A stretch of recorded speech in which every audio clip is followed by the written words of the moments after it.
లోక్సభలో ప్రతిపక్ష నేత రాహుల్ గాంధీ పత్రికలో రాసిన వ్యాసాన్ని ఎక్స్ వేదికగా షేర్ చేశారు ప్రియాంక గాంధీ. విద్యార్థులపై దాడి చేయాలని భద్రతా దళాలకు ఆదేశాలు ఇచ్చినట్లయితే హోంమంత్రి అమిత్ షా దోషి అవుతారని అన్నారు రాహుల్. విద్యార్థులపై దాడులు జరుగుతున్నట్లు సమాచారం, అవగాహన లేకపోతే పూర్తిగా హోంమంత్రి అమిత్ షా అసమర్థతే అవుతుందని తెలిపారు.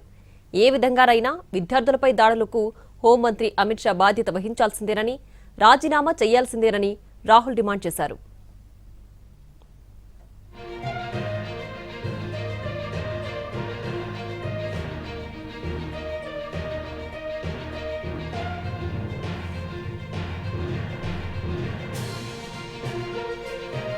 పార్లమెంటుకు కేవలం 500 మీటర్ల దూరంలో విద్యార్థులపై భద్రతా బలగాలు దారుణంగా దాడి చేశాయన్నారు ప్రియాంక. ఈ బలగాలు కేంద్ర హోంమంత్రి అమిత్ షా అధీనంలో ఉంటాయని తెలిపారు. విద్యార్థులపై దాడికి అమిత్ షా అనుమతి ఇచ్చుంటే ఈ ఘటనకు ఆయన బాధ్యత వహించాల్సి ఉంటుందని అన్నారు. ఈ దాడి జరుగుతున్న విషయం ఆయనకు తెలియకపోతే అది పూర్తిగా ఆయన అసమర్థుడని అర్థమంటూ ప్రియాంక కామెంట్ చేశారు.